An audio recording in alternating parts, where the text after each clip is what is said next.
Hello and welcome to Netflix vs. Cinema. Now, this is not a full-blown episode, but a preview of what's to come. Now, the whole idea of this show, as it says in the tin, is Netflix vs. Cinema. We are going to look at Netflix and look at cinema. We're going to watch something on Netflix each week, watch something in the cinema each week, and we're going to see at the end of the time who has had the better time. When we're in full flow, we will have myself, Tosin. We will have Shaun. Hello there.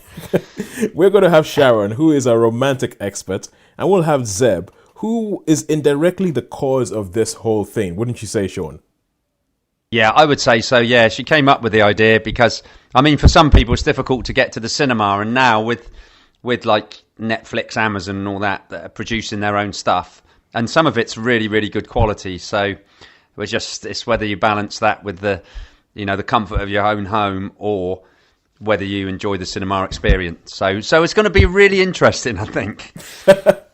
I agree with you, man. I agree with you. Because I know that, okay, you, Sharon, and we're kind of like cine heads, quite frankly. And I think we're kind of, I think we will watch anything on any screen, quite frankly. Because we'll be like, yo, we love film. We will go watch anything that's going anywhere. But I think we still have this thing where we feel like, oh yeah, it's the cinema. The cinema is where it's supposed to happen. You're supposed to go into the place. The lights are supposed to go down. It's supposed to be dark in a big, massive screen the size of a wall in your house. And then that's when you're supposed to watch it. But obviously there is a bit of a shift happening because, as you said, Netflix, Amazon, they're all beginning to make things. They're taking on the powers that be and switching things up a bit. For me, I think that there's going to be like a tipping point, and what we're trying to do is we're trying to see whether that tipping point has come yet, where we get to the point where we're like, you know what, we can actually tell you that you will have a better time if you just stayed at home and watch stuff on Netflix. Than go. that's a bone of contention. Yeah, I mean, I've been because I went to because I was on the mainland, and I went to when I went to see a couple of movies. And I just thought I just really, really enjoyed being in the cinema and watching the movie. So it's going to be hard to persuade. But certain films, I think there's certain films that are okay to watch in your house. There are certain films. So who knows? Who knows where this is going to go? Maybe, these giant TVs coming out and big curved screens. I could be an aficionado. Who knows? And then you could actually watch what you wanted. So maybe some of my old favourites. If I do look at my wall sometimes and I think, a massive 50-inch curved screen there, surround sound. I don't think the neighbours would be very happy, but big surround sound and stuff. And just watch films like, I don't know, The Wild Bunch or even Zulu or things like that, just to watch them on the big screen, on your own big screen would be magnificent. Yeah. But then I've always dreamed of having a cinema, so there you go. All right, cool. It's funny that you mentioned that you said about putting things up on your wall and talking about your favorite things, because I reckon, right, there's a bit of a problem here with this whole thing, and I think we need some rules. And so on this one, because this is like an intro episode to the concept of what we're trying to do on Netflix versus cinema, I wanted to just sort of like say, okay, look, we need to have some rules, because if not, you could just sit down. Let's say there's a film that you love. Like, I know, for instance, that one of your favorite films is, as you said, The Wild Bunch. So, The Wild Bunch, yeah. So, for instance, you could just watch Simon Peckinpah's The Wild Bunch every single week, and then come into the podcast and be like, "Yep, I watched The Wild Bunch this week. I had a better time than I did at the cinema because I love that film." So, and I don't think that is fair, because that's one of the problems that you have with cinema. With cinema, quite frankly, the choice you have each week at the cinema is so much more limited than what you have on Netflix. It's true. Yeah, it's very true. Yeah, it's so much more limited, because in the cinema you have, like, if you're lucky, you have 10 films a week that you could go watch. Netflix, you have thousands. So I reckon that there are some rules that we need to put down, and I wanted to run them by you. I know when Sharon and Zeb actually get in on the podcast after Christmas, we can go through it and see what they think about them. Because not only are you going to talk about films, but I know people are going to want to talk about TV series. I know, especially with Zeb, whenever, as Shaun was saying, when we originally had this idea, because we were doing another movie quiz, another movie podcast, and that was just about reviewing what was at the cinema. And Zeb was the one who kept coming and going, well, yeah, well, I saw this thing on TV and I want to talk about it. And I think we were a bit like, no, cinema. We're like, no, quiet, whippersnapper, cinema.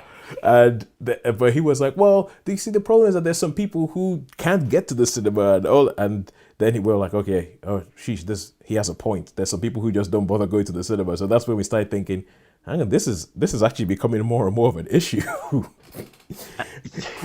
And I know that. Yeah, I think it will. I think it will end up that way. And Yeah.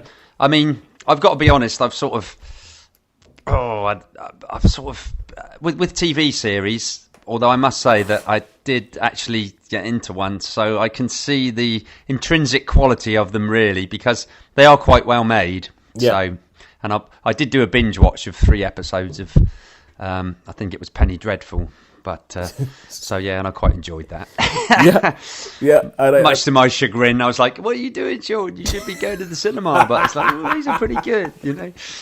I know there are some real issues, and I'm sure as we carry on with this podcast, we will get into them. I know that even on one of our previous things on the previous podcast that we were on, I know that there was one episode where we just asked, is Netflix killing cinema? And we had this big hoo-ha about, oh my God, Netflix, oh my God. But this is the thing. I think that to make this a bit of a level playing field, we need to have a bit of some rules. And the first one I think of is that if you're going to have watched a TV series in that week, you have to have finished the series. So let's say you said Penny Dreadful. If you're going to watch Penny Dreadful and then someone else is going to go to the cinema and watch, I don't know, Creed 2, I think you need to have finished watching that season of Penny Dreadful if you're going to talk about it and if you're going to say I had a better time than I did at the cinema. Because the cinema, when you go there, it's a whole story. You're having this whole story that's being told in that time.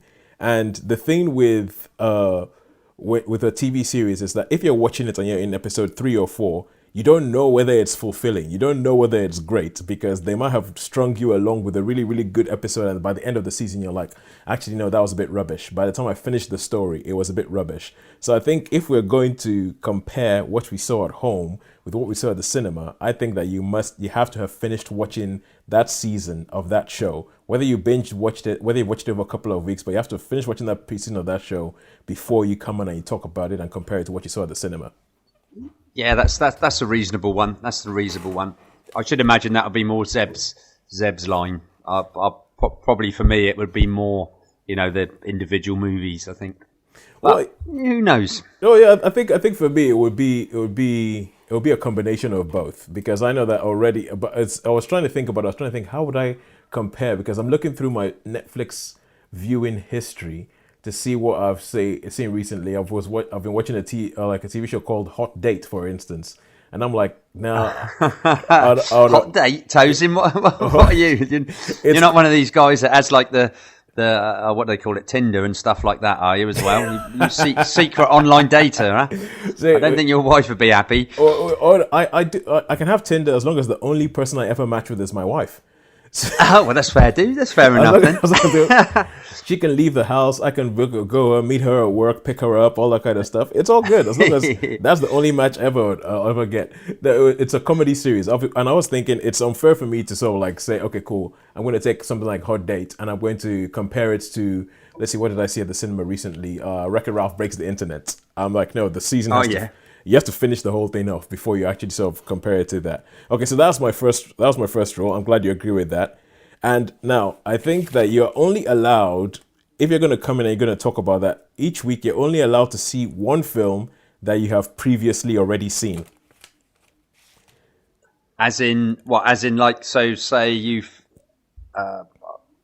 you can't watch it.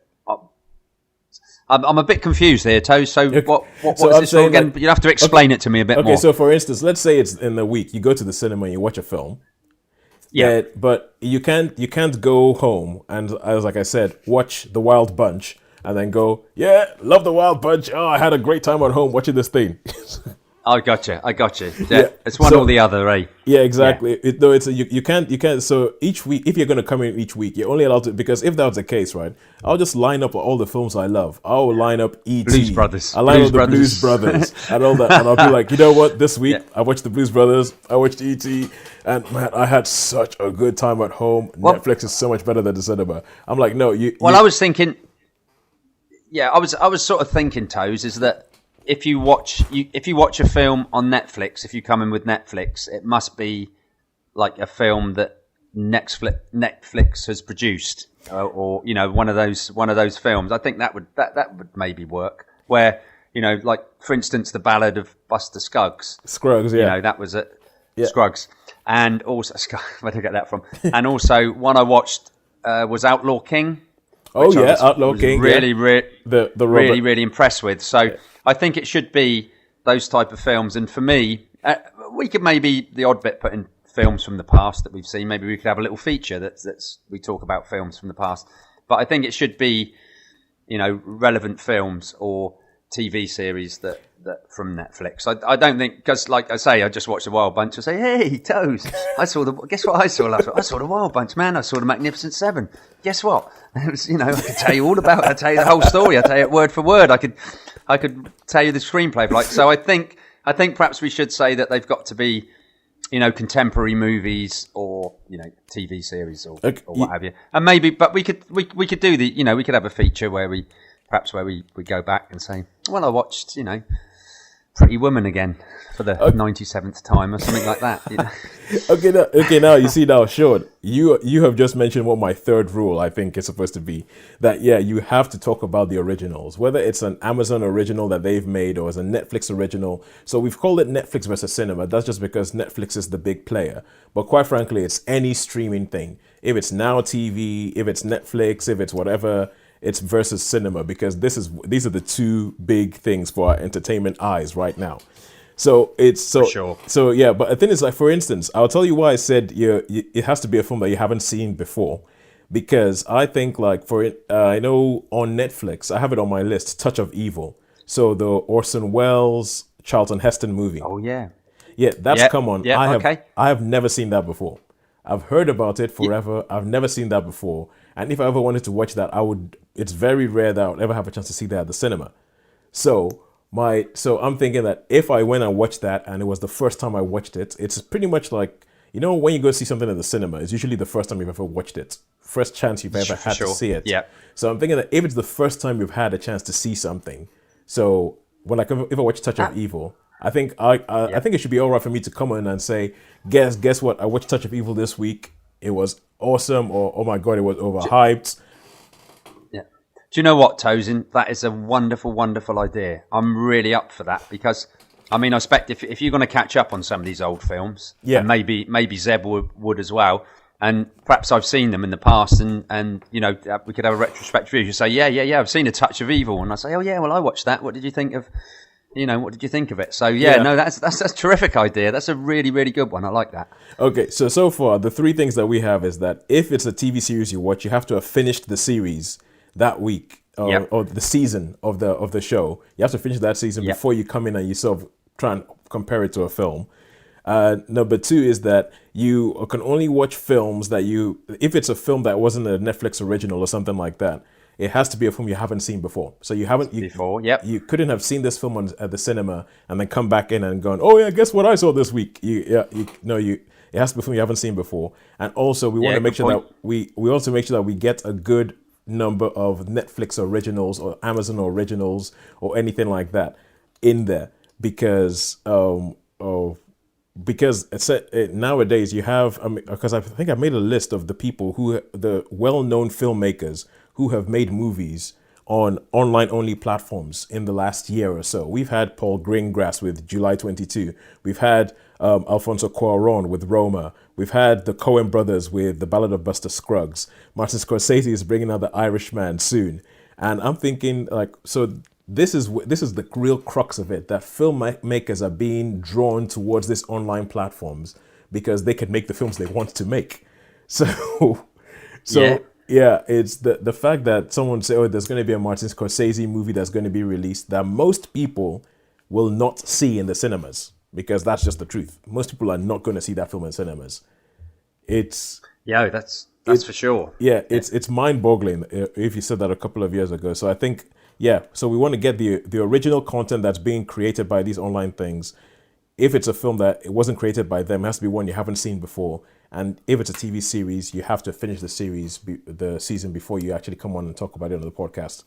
Sound good? That's a good idea. Yeah, that sounds a good. Yeah, sounds some good ground rules there. I think. Okay, cool. We could cover quite a lot, couldn't we? With that, anyway. We could cover quite a lot with that, anyway. There is just so much, because I know even at the moment we have a backlog of things that we need to talk about.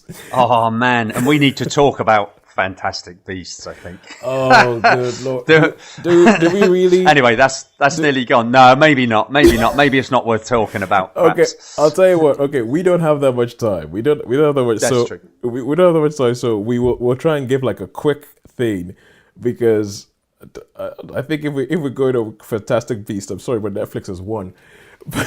Definitely, 100%. Yeah, I give the best for sure. All right, so the Ballad of Buster Scruggs versus Ballad of Buster Scruggs versus Fantastic Beasts: The Crimes of Grindelwald. That's a massacre. That's not even fair.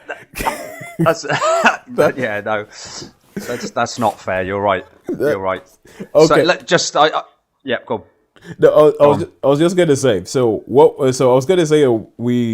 what we want to do now is want to have like a little bit of a preview of what it would look like when we actually go through these films. So talking about films that we have seen recently in the cinema, and films that we have seen on Netflix, and what we think about them in the last week or so. So yep. Sounds good to me. Okay, cool. Because I know you've seen quite a bit. So I have, yeah, so yeah. I'll tell you what. You say a film. We'll give you 5 minutes to talk about what you thought about. We'll have a 5-minute discussion about what it was like that you saw in the cinema, and then I'll do one that I saw in the cinema, and then we'll do Netflix. Okay, Netflix. That sounds good. Yep. Okay. Well, a film I watched the weekend. See, being from the Isle of Wight, quite often we don't get films that they show, so I have to catch them when I go on the mainland. Also, I don't think I mentioned this, but I probably should if anybody is listening. So we're doing this thing remotely. Shaun, Sharon, Zeb live on the Isle of Wight, where I used to live, and I live in the Midlands, in a place called Bedworth, outside Coventry. So that's why if you hear differences in sounds or anything like that, that's what happens. So Shaun will be talking about the Isle of Wight. I'll be talking about the wider world. The wider world, yeah. You've got space, man. It's space. You got the space, haven't you, really? You can just... I bet it's great, though, isn't it? Because you haven't got to worry about timings and stuff. You pretty much... And I think where you are is pretty central, so you can get around. Yeah, it is. It is good not have to worry about about ferries. But anyway, you were saying that you were on the Isle of Wight, and this weekend you saw something. I did, yeah. It wasn't on the Isle of Wight. It's when I was on the mainland. And it was a film called White Boy Rick. Which, oh yeah, yeah. That's done by the same director. McConaughey one. That's a Matthew McConaughey one, yeah. And basically, it's a story of the youngest ever. It's like a teenager. He became an undercover informant for the FBI. Yep. But in the end, he got arrested, busted, and he was sentenced to life in prison. Mm-hmm. And he's like the only one that got sentenced for life for a non-violent crime. And so it's based on a true story. And I was thinking, I didn't really know what to expect. It was directed by a film I love. The film is 71 by the same director. Oh, Jan de Mange. Jan de Mange, yeah, who did 71. So yeah. I didn't realise that until the end because I didn't know anything about the film. Because I was over there, I thought, oh, that looks interesting. Yeah. And I went to see it.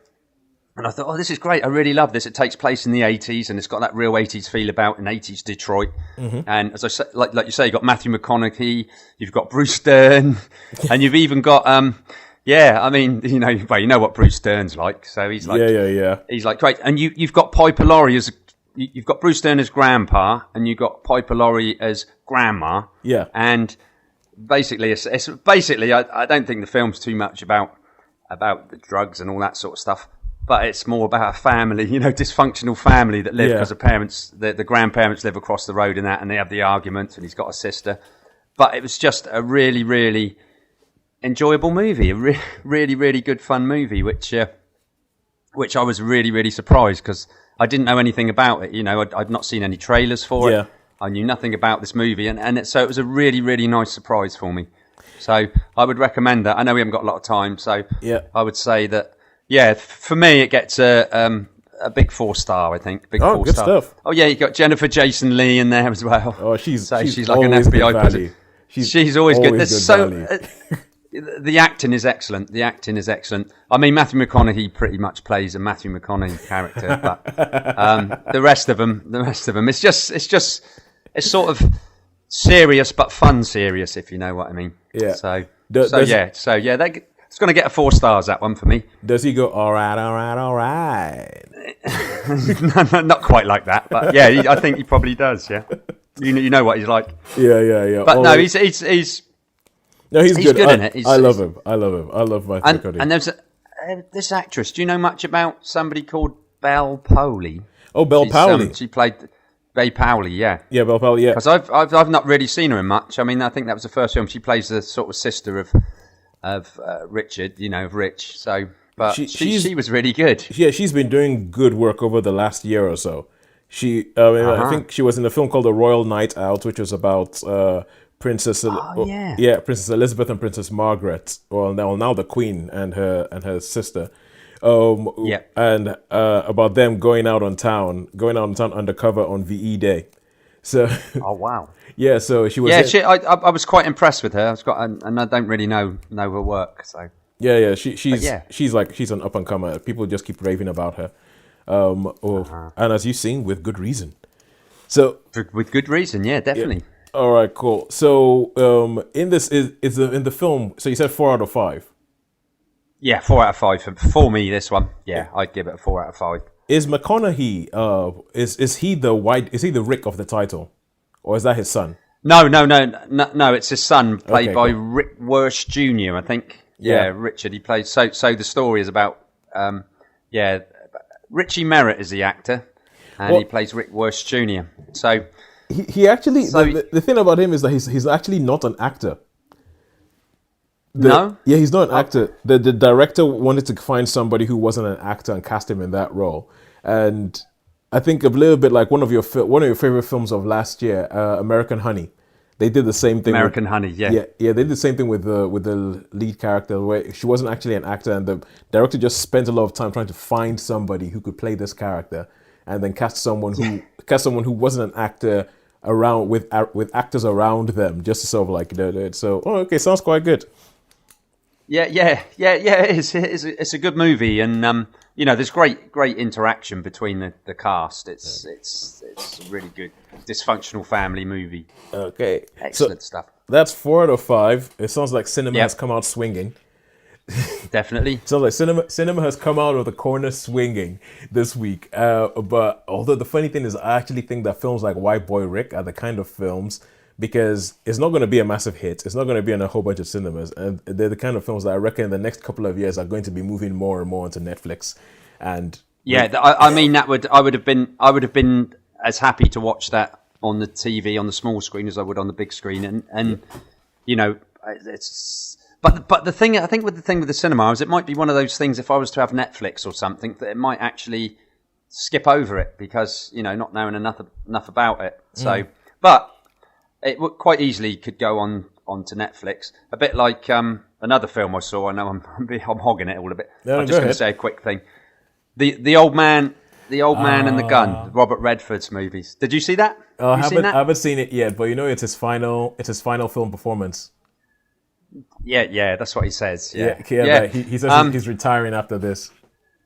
Yeah, and this would be really, really good on Netflix as well, I think. I was slightly disappointed by it. I think it's got rave reviews and everything. And it was, it's basically an old man who's, well, I won't really towards the end, because you find out things about it toward the end. So I won't give any spoilers, because you find out more about him as the sort of film goes on. Yeah. So yeah, basically Robert Redford, Sissy Spacek, and he's obviously what it says. He's an old man with a gun. He's a bank robber, but he does it in such a beautiful, lovely way that the people were when the banks that got robbed, they said, yeah, he was like, oh, he's a proper gentleman now. He was so nice, and yeah. So it's. I mean, it's worth a watch. As I say, I don't know if I was expecting more, but Okay.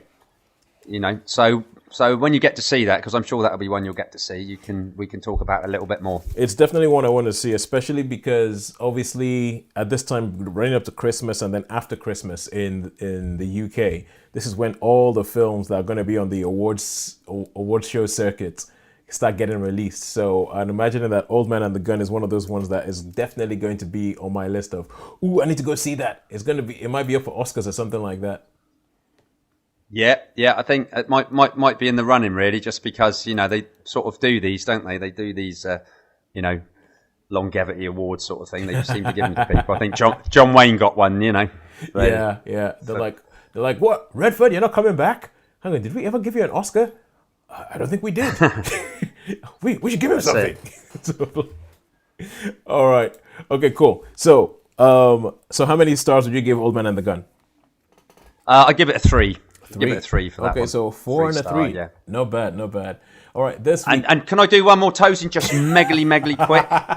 And then it's over to you. And right, I saw a film called The Green Book. Do you know anything about this Green film? Book. I know about this film. I saw a film, This Book. This is Viggo Mortensen and Mahershala Ali. It is. And it's I can't remember what decade it is. I think it might have been 60s. Or 60s, yeah. Yeah, 60s, where Mahershala Ali plays a black pianist, like concert pianist, who's going on a tour around the South. And Viggo Mortensen plays this kind of like New York guy who he hires as his driver / bodyguard, because obviously it's the 60s, he's going around the South of America, and there could be problems. So he hires him, and it's all about the relationship and the friendship between them and what happens, based on a true story. Yeah, and I mean, it's quite apt for being a Christmas movie as well. But I mean, I won't say too much about this because I'd really, really love you to see this movie. And hopefully you will. I mean, this is one on your list, isn't it? It's definitely on my list. Definitely on my list. Okay, we'll save that then. We'll save that. Yeah. We'll save that. I'll keep that in the pocket. But okay, yeah, just to say, it's a really good film. Just not tell you that. Yeah, I think it's looking at who's involved, because Viggo Mortensen, he doesn't do much, but when he does, it's almost as if he's class. Yeah, I feel like Viggo Mortensen, he takes his time to make sure that when he gets involved in something, it's different and it has something to say. Like the last one I think I saw him was Captain Fantastic. Oh yeah, you would not recognize him as Viggo Mortensen. You just would not recognize him. So yeah, that's all I'm going to say. So you wouldn't know unless you knew he was in the film. Yeah. And you knew he was. You wouldn't know him. If it was someone who didn't know who Viggo Mortensen was, they think, oh, who's that guy? They'd be like, that isn't Aragorn. What happened to Dishy Aragorn with his permanently wet hair? Okay, cool. So that's okay, cool. So it sounds like good week for the cinema. Yeah. Okay, for me, I'm gonna crack off with Spider-Man Into the Spider-Verse. Oh yeah. See, now this didn't appeal to me much. This one from the trailer. Okay, I saw this week, and it is essentially, so at the moment with superheroes being everywhere, there is a whole bunch of things where it gets complicated, and I think people who don't know much about it, like you and I. So you and I have been comic heads from a long time in the past. We know our DC from our Marvel, all that kind of stuff, and so we kind of understand a bit about why there's so many different Spider-Men and why Marvel seem to own Spider-Man, but then Sony get involved and all that kind of stuff. And so there's a whole, unless you're into comics and into films and everything like that, there's a whole boring backstory to why there's a live action Spider-Man and then they're making this animated Spider-Man behind it. But honestly, I'm going to come out of the blocks and say this has shot into my top 3 Spider-Man movies of all time. Seriously? Wow. Man. Seriously. Wow. It has shot straight in there. And my top 3, and the order keeps changing, is Spider-Man 2, the Sam Raimi one with Tobey Maguire, with Alfred Molina's Doc Ock. Octopus, yep. Yeah, it's Spider-Man 2, it's Spider-Man Homecoming, and now it's Spider-Man Into the Spider-Verse. Wow. Because I mean, honestly, It is so well done. It is so it the film looks beautiful. There is just no denying that. The film looks absolutely beautiful because you have the way it's done in sort of like a 3D animation, but on top of the 3D, and you can see it very well that it's almost as if they made a 3D model, but then they drew over it with a 2D, sort of the way the comics are. And they keep having these things where, you know how all the little speech bubbles will pop up and all the little thoughts of the characters will show up in Yep. yeah, it is the closest thing to a moving comic that I think I've ever seen. It's a close Oh thing. wow. It is the closest thing to a moving comic I've ever seen, and it plays around with the whole idea of Spider-Man's history and how crazy the history has been, and how many different iterations of Spider-Man you have, and it focuses on There's a character called Miles Morales, who was created around about the time when Barack Obama was running for president. And so they create the some characters they thought, you know what, we think we need a different kind of Spider-Man. So they created this version of Spider-Man who was he's half black, half Latin American. Yeah, That sounds an interesting combination. yeah, he's half black, half What? Latin American. It's got Miles Morales and how he becomes Spider-Man and all that kind of stuff. And I think it's just great because it's fresh. It's a Spider-Man you haven't seen on screen before. But then at the same time, Peter Parker shows up.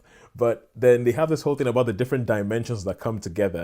And as you know, in the comic book lore, there's always different dimensions. There's always, oh, this takes place on Earth 612 or 616, and there's this other one, and there's this other one, Yeah. and that's why you can tell these different stories. So, and all these different dimensions crash together, and you have this Spider-Man story that has six Spider-Men in it. Wow. Yeah, yeah. Yeah, it sounds interesting. No, honestly, man, I think if you love Spider-Man, this film is as much about the story as it's as much about what it means to be Spider-Man and why Spider-Man exists and why he was even created in the first place. And also because Stan Lee died recently, there's a Stan Lee cameo in it that I'm not gonna lie, it tugged at my heartstrings, man. I was just kind of like, oh my god, oh, it's like they knew. It's like they knew, and Oh my goodness. and then you have Nicolas Cage. Nicolas Cage shows up playing Spider-Man Noir. Oh wow. Oh Yeah. yeah, you like that. You liked the look of that one, didn't you? I remember you saying from the trailer. Oh yeah, Spider-Man Noir. Yeah, no, so it's essentially. But I would give this film. It's a high four. It's a really really high four because it honestly, and as I said, it's shot right in there to the top of close to the top of my list as when you talk about the best Spider-Man movie ever made. It's close. It's close. Wow. It is. I would recommend this film to anyone, Okay. and I think it's Okay. being released this Friday. So yeah. Right. All right, cool. I might check that one then. Yeah, and I'm gonna I want to say another quick one for the cinema that I saw, and this is a film called Yep. Sorry to Bother You, Yeah. and it's a film called Sorry to Bother You, and it's one of these. I know. Okay, in the last couple of years, we've had a lot of films that talk about, in different ways, talk about the sort of black experience in America. So I know you quite like Black Klansman, Yep. you quite liked Get Out. Get Out. Yep. Yeah, and Sorry to Bother You is kind of it starts off in a sort of like in a sort of satirical thing. So the whole idea is that there's this guy who's down on his luck and he's trying to get a job. So he gets a job at a telemarketing firm, and in the telemarketing firm, while he's there, he has this older black guy who's there who tells him, look, man, if you're going to succeed here, you have to use your white voice. And and so they have this really, really stylized. Essentially, they have a white person doing the voice. So he goes, "Hi, how are you? I'd like to talk to you about buying encyclopedias." "Oh, hi, that's so great. I'm gonna tell you something." Like they do this so like really, really affected white voice, and so he does this, and he starts going up because he's using his white voice. He starts going up and up and up in this company, and yeah, and so far so satirical. But then halfway through this film, there is a twist that makes the twist in Get Out, and anybody who's seen Get Out will understand this. It makes the twist in Get Out look lame and sensible by Really? comparison. Really? Yeah, honestly. It's like when you start finding out what the company is doing and everything, it makes Get Out look like science. Let me put it that way.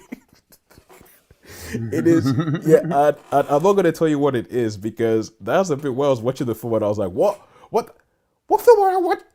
This is not the film I thought I was watching. This is, Oh wow! yeah, The trouble is, I don't know. I don't know if that will come to the island. You know, it's one of those films yeah, that may not turn up here. yeah. It's one of those films that I think is forget about coming to the island. I just think there's two cinemas close to me, and I had to go to the one in the biggest city. I had to go to the one in Coventry to see it, and that was only being shown like at 9 p.m. at night or something like that. So I don't think it's going to be around for long. But when it eventually comes out, this film is crazy. It is. It's. I mean, I should imagine we're all talking about Netflix and things. The chances are it's got probably in a little while it'll come out on there, won't it, or something Yeah, like I think that? so. I would think. I think this is the kind of So, film. This film is built to become a cult classic. It's built to be the kind of film that people find late at night after they come back from the pub. They watch it. They go, "What the heck?" And they start passing it along their friends. So I think, and it's also, I know you have a big problem with horror because you think like none of them are actually scary or anything like that. scary. No, And that's right. I I don't. I don't know what it is, but there's stuff. I don't want to say anything about what happens halfway through this film, but let me put it this way: I was scared to go to bed that night. I was Ooh, really? I didn't want to go to sleep because I did not want any of those images in my head. I did not want Okay. That sounds interesting. I did not want this film in my dreams. So, But it's but the thing is, I still think it's a very good film. I think when you look at it, it's kind of like you can see the point it's trying to make. It doesn't make the points subtly. It kind of like uses a sledgehammer to sort of like ram a lot of the points home. And I think it loses something. It loses a bit in its in subtlety that could have happened. And I think it's a little bit of a bleak outlook. I know Get Out. People say, "Well, that was a horror and everything like that," but I think Get Out was a lot more hopeful than this film is.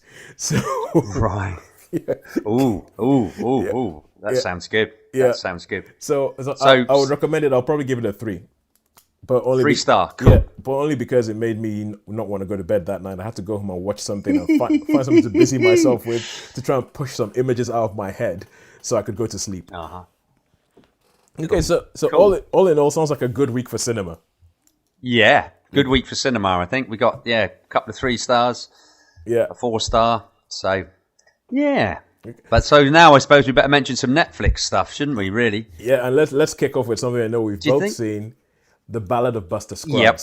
So this is The the Ballad of Buster Scruggs, yeah. This is the This was Coen one you brothers. recommended me, wasn't it? Yes. The Coen brothers. Yeah. Yeah.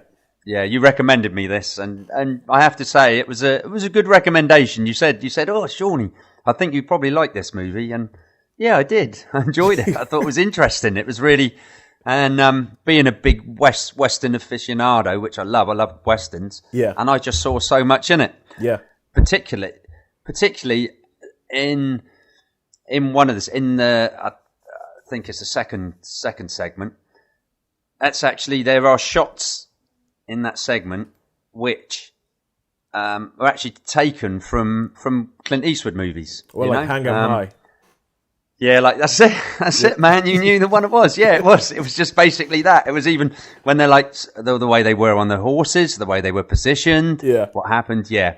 I was just like, I thought, oh man, I really enjoyed it. And the first segment itself was With was okay, yeah, so that was pretty cool. okay, let's explain a little bit about what this film's about. Yeah, So, for sure. The Ballad of Buster Scruggs is the Coen brothers, and they're making an anthology western. So it's essentially 6 stories back to back and it's set in the western thing. And you can see that there's a sort of love of the history of the western because you have the singing cowboy western, you have one that's a lot more Sergio Leone kind of infused western, as you said, the Clint Yep. Eastwood western, and you have like the sort of one of them that's very much like Stagecoach, where it's just Stagecoach, yeah, yeah. everybody on the stagecoach, and you never really leave the stagecoach and in the course of this story. And one that's about a wagon train trying to go from one place to another and fighting against Native Americans and all that. And so you have this story that has all these 6 different bits, and it's also like done where you have at the beginning you see a storybook, and they open it up, and then it opens up with the Ballad of Buster Scruggs, and he comes on, he starts singing and everything like that, and I really really like the film. When you're talking about the different bits or the different sections of the film that showed up, and I was like, God, this is good. But I can see at the same time why for it would have been easier to get Netflix to make it than to try and get a studio to make it, because I think essentially it will be hard, it'll be a harder sell at the cinema. It would, yeah. I think some studios, if they'd have, some of the big movie studios, if you'd have pitched this to them, they'd have thought, what wouldn't they? The big movie studios wouldn't have taken this on, I don't think. Yeah, I agree. So yeah, I agree, because it doesn't, you can't immediately see how this is going to make you money. So no, but I really like that. I think there's one of the stories called "The Girl Who Got Rattled." I think it's the second to last story, and that's yeah, actually it's like a beautifully sad story. yeah, It's a beautifully sad story. It's like one of those things that when it's surfing, you're like, oh. And I'm not sure whether you did this, but if anybody, obviously, this is what you can do with Netflix, because when the story finishes, you see the first page of the story before the story starts, and you see the final page of the story when it ends before they flip the story over to go to the next story. If you pause it and you just read what's written on the page, yeah, it will, yeah. You've got to catch that. yeah, That's quite important. yeah, you read what's written on the page, and I think it just so complements what you've seen on the screen as well. And it's almost like an Yeah, experiment, I but mean, a really good experiment. definitely, and it covers a lot of the Western genres, doesn't Yeah, it? All yeah, the it really does. different types. From yeah, like you say, your spaghettis to your typical John Wayne ones to your Yeah, you know contemporary ones, singing cowboys. It's all there. So yeah, we enjoyed this one. I think yeah. this. I have to say that this rates highly. It rates highly. I think this is net, and I think the fact that it's the Coen Brothers is Netflix really saying, "Okay, cinema, bring it on." Bring it on. We're gonna go into some competition. Yeah, I really think so. I'll give it a 4 out of 5. Yeah, I'd give it a 4 out of 5. Definitely. And I'll recommend The Outlaw King to you if you Oh get a yeah, chance to see it.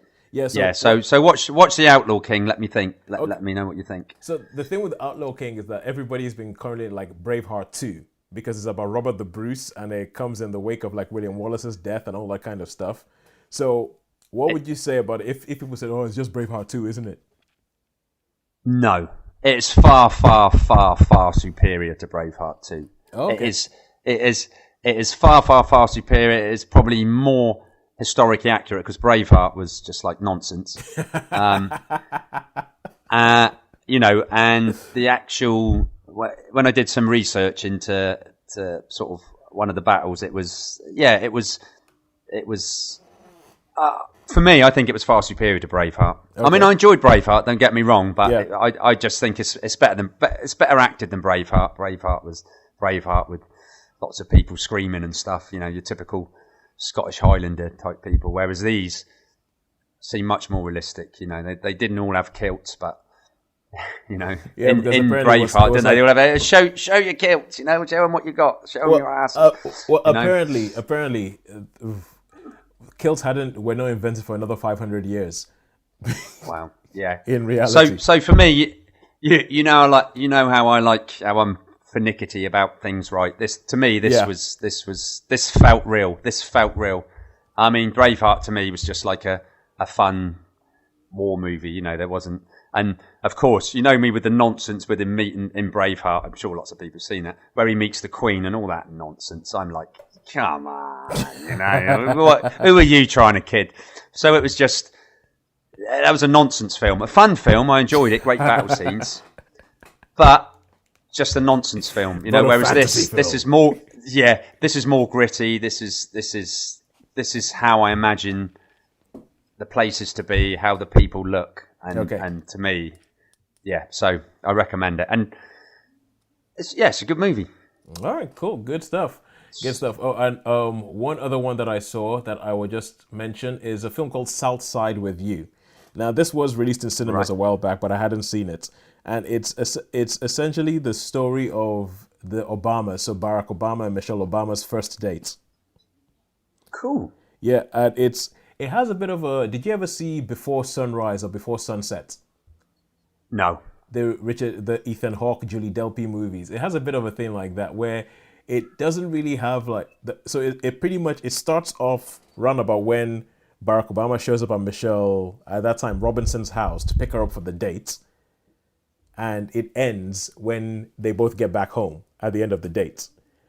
And Oh wow! Oh, yeah, that sounds fun. yeah, it is. It is quite fun. It's quite a good film, and it's just about them going. It's about them sort of walking along. So they're both in Chicago, on the south side of the Chicago, and the whole idea is that they both work at this law firm. He's an intern for coming from Harvard for the summer holidays, and she's actually trying to sort of she's more senior. She's trying to get ahead with it, and he's trying to go out with her, but she's like, "Look, I'm trying to be serious here, and as a black woman in a law firm, it's hard enough to be taken serious without me sort of like going out with one of the interns, so to say."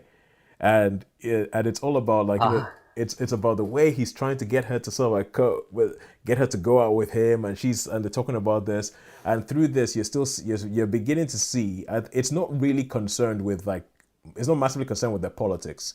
It's not massively concerned with here you can see the moments that made Barack Obama say, "I shall be president of the United States." There's nothing like that in it. It's purely just about these two people figuring out whether they're going to be together. And you see elements of what drives them that would end up with where they ended up in life. But it's really just a sort of like a lovely romance movie about two people on their first date.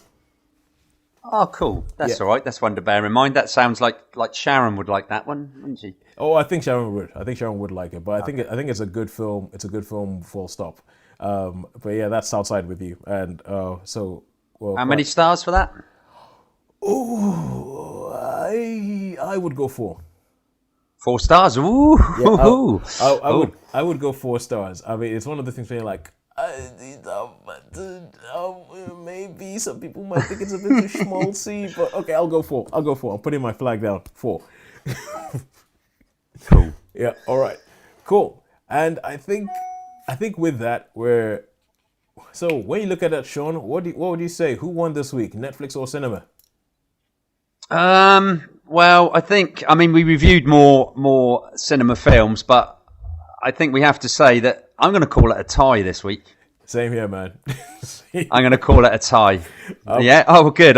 We're in agreement then. Yeah. So we'll give that a tie. Although I'll tell you what, though, as we go forward, because after we get off this, after I get off this call, I'm about to go to the cinema to watch. Let me guess what you're going to see. Can I guess? You can guess. Can I guess? You're going to get it right. Yeah, Am I Deadpool? Once Upon a Deadpool. Once Upon a Deadpool. Yeah. And me. And for me, I'm like, and this is the kind of genius idea that I think cinemas can still do. This is the kind of genius idea that I think that they have because I remember a while back I said Netflix getting more and more popular means that cinemas will have to raise their game and they will have to come up with better things and give you a better offering. And something like this for one night only, Once Upon a Deadpool, I think this is the kind of thing that they should do more. It's just like I love the idea behind it. You seen any of the previews or the trailers? No, none. Yeah, okay. No, I haven't. No. Okay. So okay. Tell me nothing. I will tell you nothing. When you see what they've done with it, I think you'll appreciate it. All right. Anyway, cool. Sean, thank you very much. That's all right, and thank you too, Tos. Yeah, thank you for listening. And we'll be able to talk about that next time, eh? Yeah, we'll be talk about that next time in Christmas when we come back, and we can run our eyes over all the Christmas movies because all of a sudden Netflix is producing a lot of Christmas movies. So we can run our eyes over the Christmas movies. Okay, then, Tos. We had a better thing, but we'll see you. I'll see you then, but I'll chat to you later, man. Okay, man. Okay. Take care now. Take care. Bye. Bye. Well, thank you for joining us and thank you for listening to Netflix versus Cinema. This is something that we're just sort of starting off because we're all just sort of like film buffs and we love watching things and then talking about it. And we really, really do find it interesting, this schism that's happening between Netflix and cinema. Which one of them is going to work? Which one of them is going to win this battle royale?